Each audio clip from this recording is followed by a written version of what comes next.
Hey guys, what's up? This is Ken Suzy here at Fishman Live, and we've had a lot of amazing guests: Steve Stevens, Chris Shiflett from Foo Fighters, Tosin Abasi. We've had all these like big power hitters that are Fishman endorsees, but today I have a very special guest, someone whom I am a big fan of, and his whole show and network, if you want to call it that. So let me introduce to you. Mr. Hold on one second to the big reveal. No. Gwarsenio Hall. What's going on, brother? Hey, what is up, Ken? Thank you for calling our YouTube channel a network.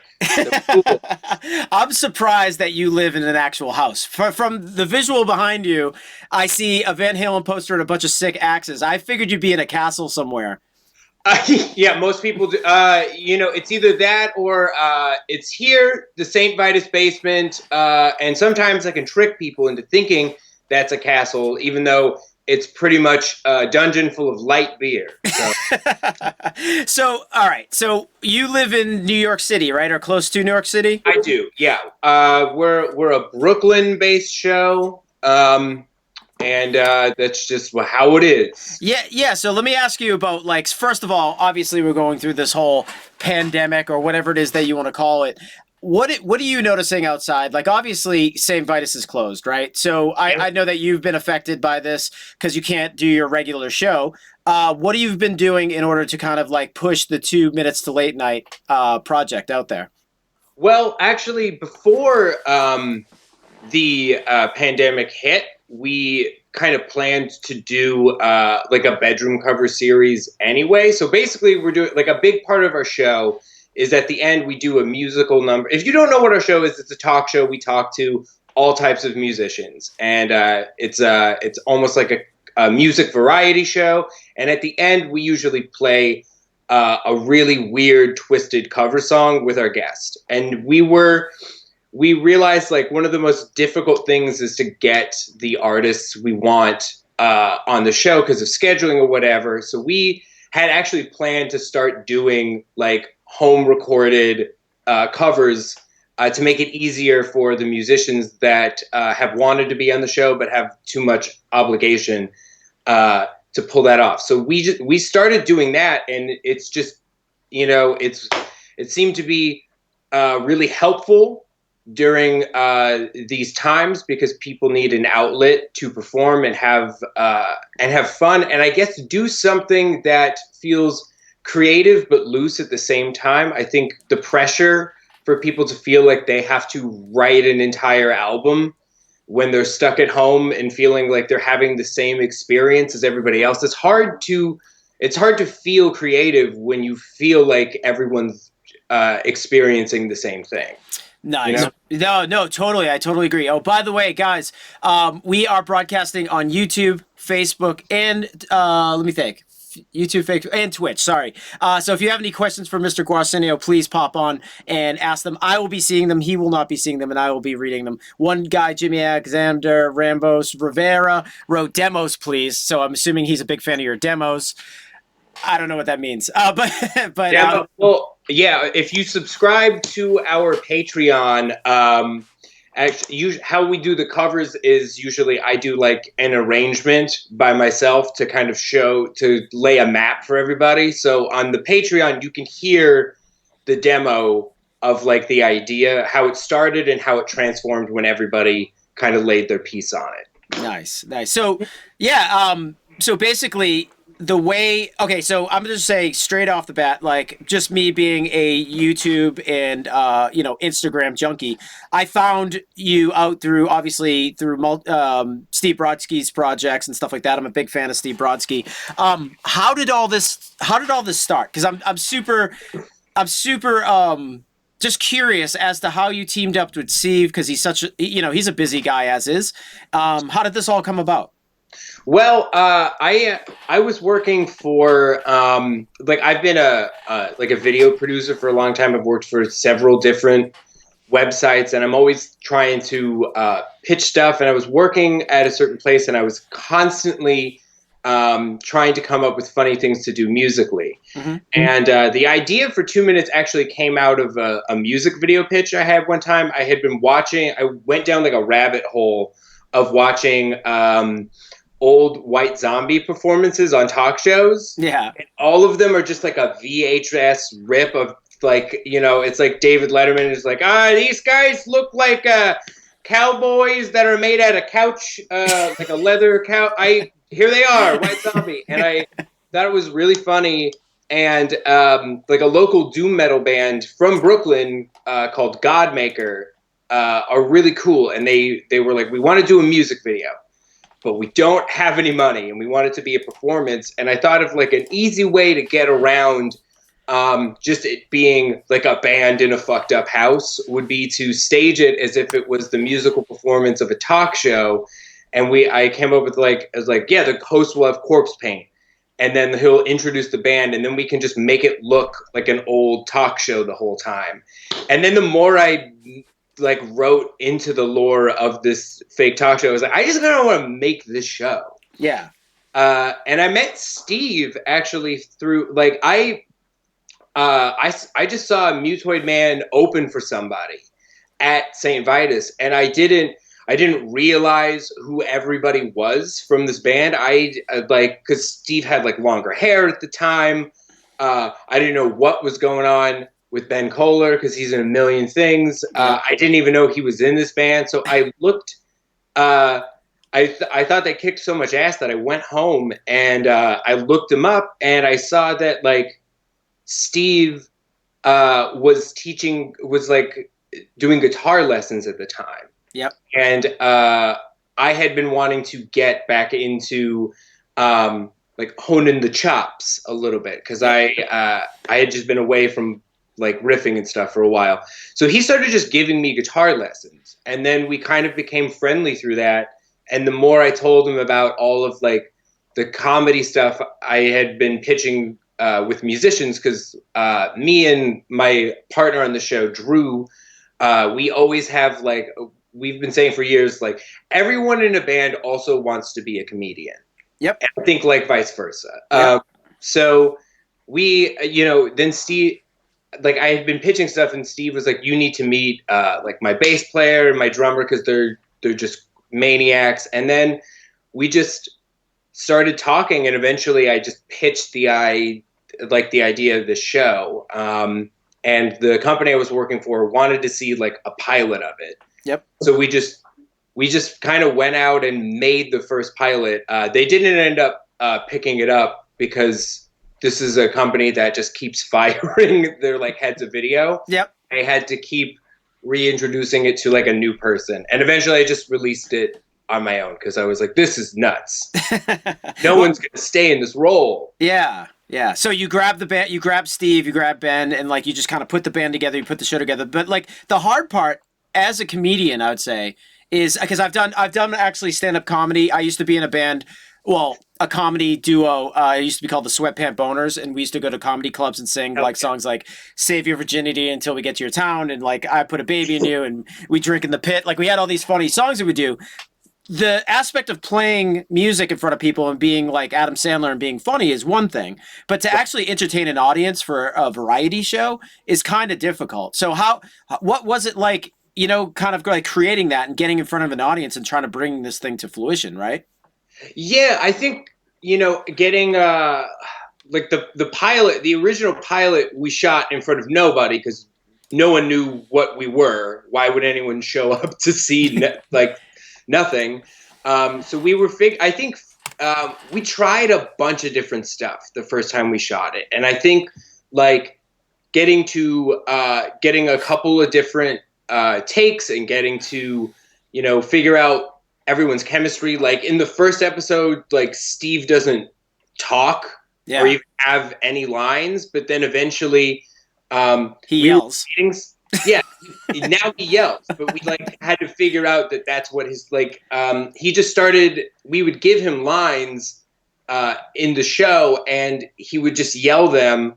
Like some of them were yelled and some of them weren't. I was like, okay, no, see, this is his characters. He yells all the time. Like that's funny to everybody. Yeah, totally. I think it's like I think it's really about I think it's also just the chemistry I have with Mutoid Man and my writing partner Drew. Like, we we grew up, or we didn't. We grew up separately, but when we met, like we realized that we had come from like similar, like hardcore backgrounds and Yep. had kind of the same sense of humor about the music, so it was easy to kind of build something together. Well, it's funny that you say that. Like I mentioned my band, Sweatpant Boners. It's like we're not a hardcore band, but it was funny. Like we'd start off the song on a record being like, "What's up?" You know, this one goes out to my brothers and sisters, like immediately, and it's just funny automatically, right? so, Yeah. that's pretty amazing. So, what bands were you interested in? Obviously, you're from the New York area. You were in the at the time probably you were in the middle of like some of the best, hardcore and heavy metal bands, right, coming out of that area. What were I you mean, into? I wish I grew up in Colorado actually. Oh, yeah, So bummer. yeah, I miss it. I was growing up. I was into it's weird because I was like a thrash metal kid growing up, and Yeah. all of my friends loved pop punk, Yep. and so that was like when like I guess like more like screaming pop punk bands happened, like Yeah. that's where we could like meet, and it was like, look, it's got like a pop punk chorus, but also it's got the yelly bullshit that you like. And Yep. it was funny. I like someone recommended that I go get an Under Oath record, and I've heard the name wrong, and I got your record. It's okay. That's worked out for us in the reverse sometimes with shows.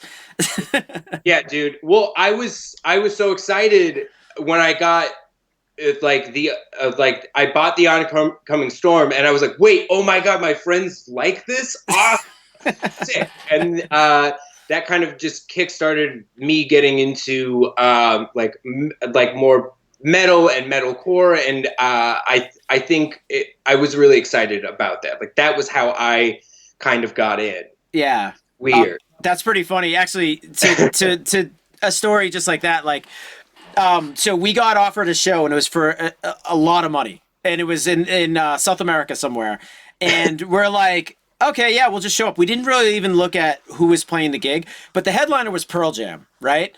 The bands underneath Pearl Jam, they were like Pearl Jam, like caliber type of big pop radio rock bands, and then they put us on it. Yeah, so we get off the airplane, we get into a truck, there's a police escort from front and back of our vehicle all the way to the gig. We played the gig not knowing that, we just heard like, oh wow, Pearl Jam's headlining, but it was like a fly date, in and out, right? My singer gets up there, does his thing, he's yelling at people, swearing at them to mosh. No one knows like what the hell we're talking about. We play the gig, we get a police escort back to the airport, and on the way back my guitar player looks at me and goes, I think they thought we were under oath. And I'm like, I'm almost certain by the number of the guarantee and what bands were on the bill, I think they thought we were them. Yeah. And the funny thing is we grew up playing with them too. So it was like, we're friends anyway. Yeah.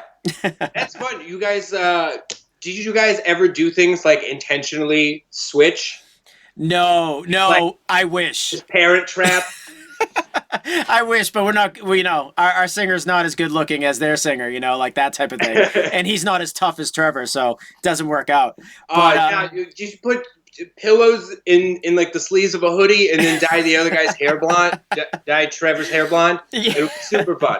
The best thing ever is that now we just pull up to a club, whether it's a tour bus or a van, and people are like, "Oh, what band's in here?" Buzz is always like, we're a hot air balloon company."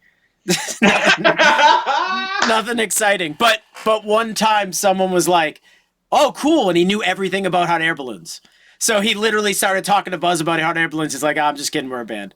Dude, that guy, a hot air balloon Punisher. That's new. Yeah, hot air balloon lot lizard. My god, you guys are my favorite balloon company. I've seen all your very long races.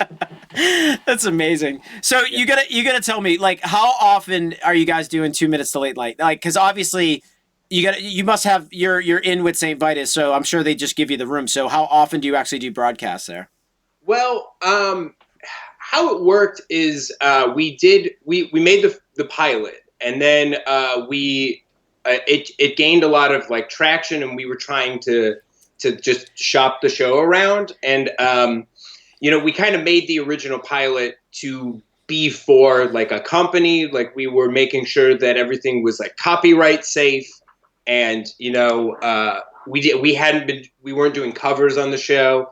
And when we got the opportunity, when we were like, let's just shoot another one, we made like the second episode with John Baisley, and we were like, let's go nuts. Let's get more like sketch comedy on here. Let's just make it weird, make it exactly us. And we took a lot of risks, and it's a weird episode, but it results in like the Purple Rain cover, which I think is really cool. It was awesome. Yeah. Then we set up just like a Patreon to fund like one season of the show. Like we were like, it's going to be like a long-term paying off our friends to help us make like a real television show. So we made just like the 8 episodes, shooting like one a month or trying to shoot 2 at the same time and killing ourselves. And that was, it was only like we were going to just do these 8. And then the rest of it was trying to figure out how to make it real at like a real company. Like we got to sell the show because it's like a ton of work to do on our own. And that's why I think now, we're splitting stuff up. Like yep. I will just sort of, host some gigs every now and then. We'll do a live thing at a festival. Yep. And then, we were like, we can do the cover stuff from our houses. Nice. And now we're doing now since literally every single person is home, we're doing so many cover songs. I know you. I was so psyched because you asked me, and I didn't even think I was on your radar, and I was so excited because I've been a fan of the show since the second you guys came out. So I'm psyched. Dude, hell yeah! It's going to be really fun. I wish we could talk about that song as if we made it already, but it's not done. It's my fault too, because like if you see around me, I'm literally in the middle of construction at my house and in my studio, so I'm screwed just for a minute. But this weekend, I'm down. I'm not going to disclose what song we're playing, and I'm not going to disclose who might be playing on it. But right. it is very definitely Fishman oriented. Maybe somebody with a Legacy Series pickup. Not sure if you guys know who that is, but it'd be cool if we got all the parties involved to do this one song. It'd be pretty sick. But well, good luck with the rest of your construction. For a second, I was like, I guess he broadcasts from a barn. Well, to be honest with you, man, I was starting to break down the walls in my house, and they were basically held up together. The foundation was oncoming storm CDs, so I was pretty. It was pretty much the heaviest house of all time, but I had to take them out, put something lighter in there. Yeah, for sure. Those jewel cases, they've been ruining my ability to move. I live in New York, so I'm in a different apartment every year. Yeah, it sucks. It sucks to lug them around. Well, I gotta ask you too, because we're definitely running a little late on time. But so is there any type of like? Well, first of all, let me just start off with this. You have one character that I don't see very often. She was in some of the earlier episodes. It was like some chick who was like a hardcore girl that like definitely talked a lot of junk, right? What was her name? Hard Melissa. Hard Melissa. She was amazing. Is she still on the show? Yeah, she's pretty much like the Andy Richter of the show now. Like there's an episode where she hosts. Like we switch it up and it's a morning show with Hard Melissa, and her house band is War on Women from Baltimore, and they're fucking awesome. And it's just we made it super fun. There's like a round table that's super fun. Then we have like a character called like 2005 Scene Kid, and it's just like a kid with like the "Am I Doing It Right" hair and a Norma Jean shirt, and he's like, "Did you guys hear that Family Guy's coming back?" It's super fun. Yeah, Hard Melissa is probably my favorite character under you for sure. She's my favorite character. Like, she's just so, her delivery is amazing just because she's so, let me just use the word shitty, like in the right way. She does such a great job. That's why, Hard Melissa's played by, I'm breaking kayfabe, I don't care. She's played by comedian Emily Panic, who is just a New York comedian.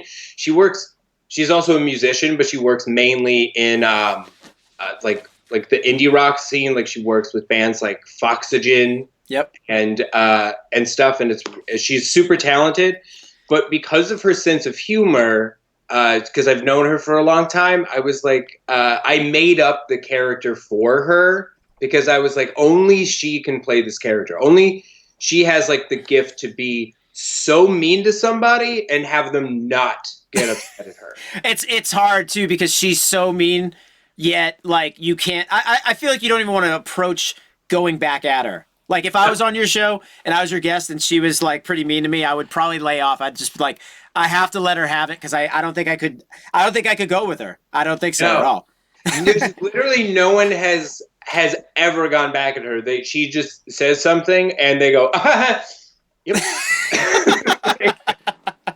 That's always how it's great. She's super talented, so funny. And yeah, like I think she's like a cool representation of just like how I think like a big thing we like to do on the show is just like mix genres of music or like kind of get other people's takes on different styles of music because I think that's important. I think I know a lot of people now who have like gotten into metal from the show and kind of vice versa. Like I think, when people saw like rappers like Contessa Stuto on our second Patreon funded episode and like Miss Eves, I think they're getting into sort of like a different form of like an underground hip hop scene, which is really cool. Yep.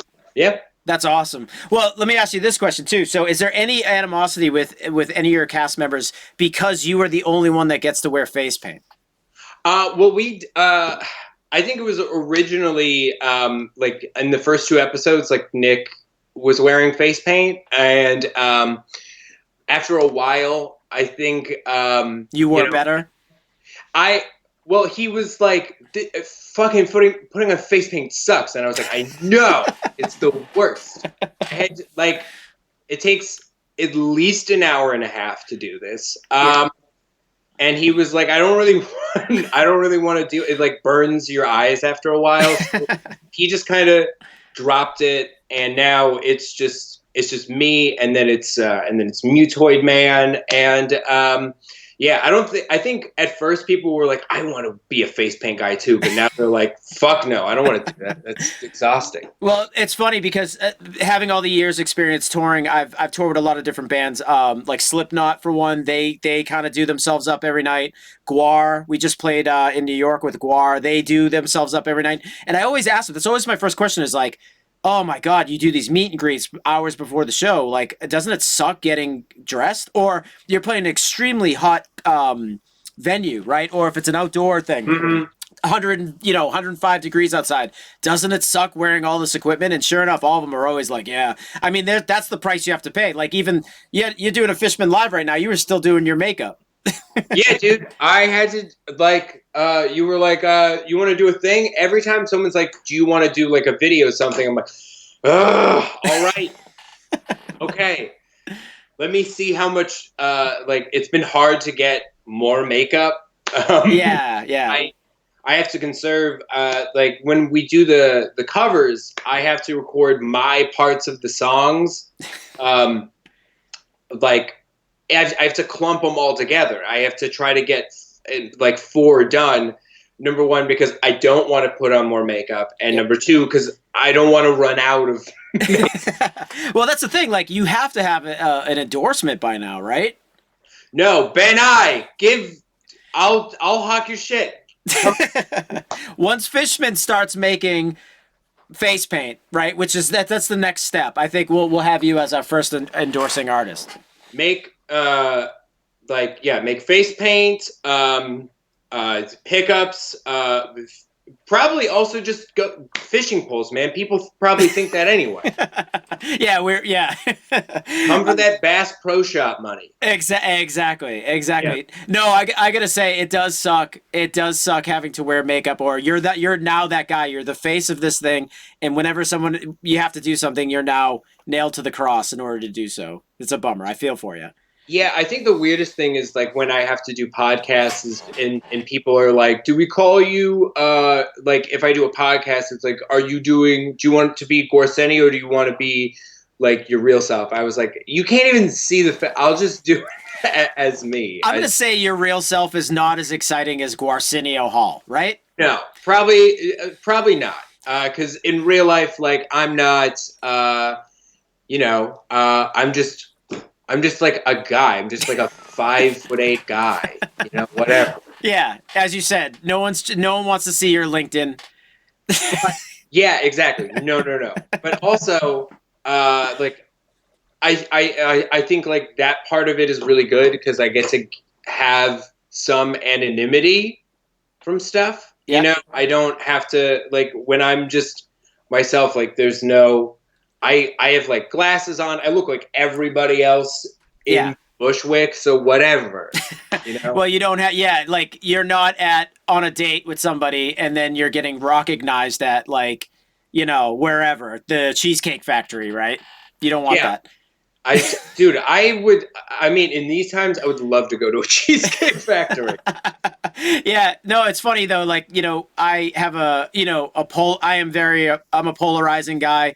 I've done a lot of like kind of crazy stuff in my time, but I've earned the right to be called Ken Suzy. Like Ken Suzy is a first and last like name, like almost like a sports player, like where you're like, I hate that guy on that team. So now that you're Gwarsenio Hall, you could just do everything that you want under that alias, and it's kind of cool. You're hidden. You're hidden behind makeup. Oh my God, I love it. In 10 years from now, your kids will not like, you know what I mean, look you up and be like, oh, that's him. Because like after certain shows, like if I get a minute to like go in the basement and just like take all this shit off and then hang out in Vitus, I'm sometimes okay. The rest of Mutoid Man is, right for punishment.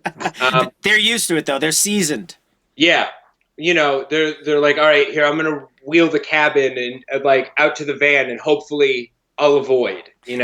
But let me ask you this question. So, half of being in a band is like, being cool, getting free drinks, right? Picking up chicks, whatever it is. I noticed when you held up your hand, you're not wearing a ring, so you're not married. So what's the deal? Like, do you pick and choose when you take your makeup off? Like, are there chicks or, people that hit on you, or like, what's your deal? Do you like, are you like, do the people in the cast say like, oh, he still has his makeup on, he must be trying to wrangle? You know what? the entire time we made like the season, like I've been in a relationship for the past 3 years, so I haven't had any opportunities to be like, is this someone's thing? Well, it's just one of those things. The show's over, and you're like, well, you know what? Maybe I'll go hang out, right? As the dude, as Gwarsenio all night. Yeah, I mean, sometimes over the past, like when we were like filming a couple episodes in a row, like I would just be hanging out, and like the Vitus basement would get wrecked. I'm like, I'm not cleaning myself here. There's no getting clean. Yep. Love Saint Vitus. It's not for washing, but yeah, I don't know. Maybe who knows? There could be someone out there who's like, I think my vibe is Nurgle and Jimmy Fallon. That's what I want. I don't. Good. Well, there's got to be one time though, and this is the second to last question. I have two questions for you. Cool. So there's got to be a time where you're like, you fresh out of your makeup, you just did a gig, right? And then you're like gonna get into your Ford Focus or a bus or whatever it is, and someone notices you and says, I think that's Gwarsenio Hall. He drives a crappy car. What's up with that? Should he be rich? Do you ever get that? Like, has anyone ever positioned you and been like, dude, what's up? We have like a Patreon, so I don't think anyone thinks I'm rich. Also, I live in New York, and so I like am scrambling for MetroCard money. So. Okay, as long as that's established. The last question I have for you is, what's up with your dog? I have a good friend. His name's Jarvis. He's like, dude, you ask him about his dog. What's the deal? Dude, my dog is Ginny. She is a I think we figured out she is a pit bull Boston Terrier mix. She's from Georgia. She got rescued from Georgia. I got her. She had no hair. We had to like give her medical baths at the beginning and get her skin and fur back to normal. I love her. She's my favorite thing in the entire world. I love her. I love my dog. I love my dog, Ken. That's awesome. Well, listen, you're a shredding guitar player.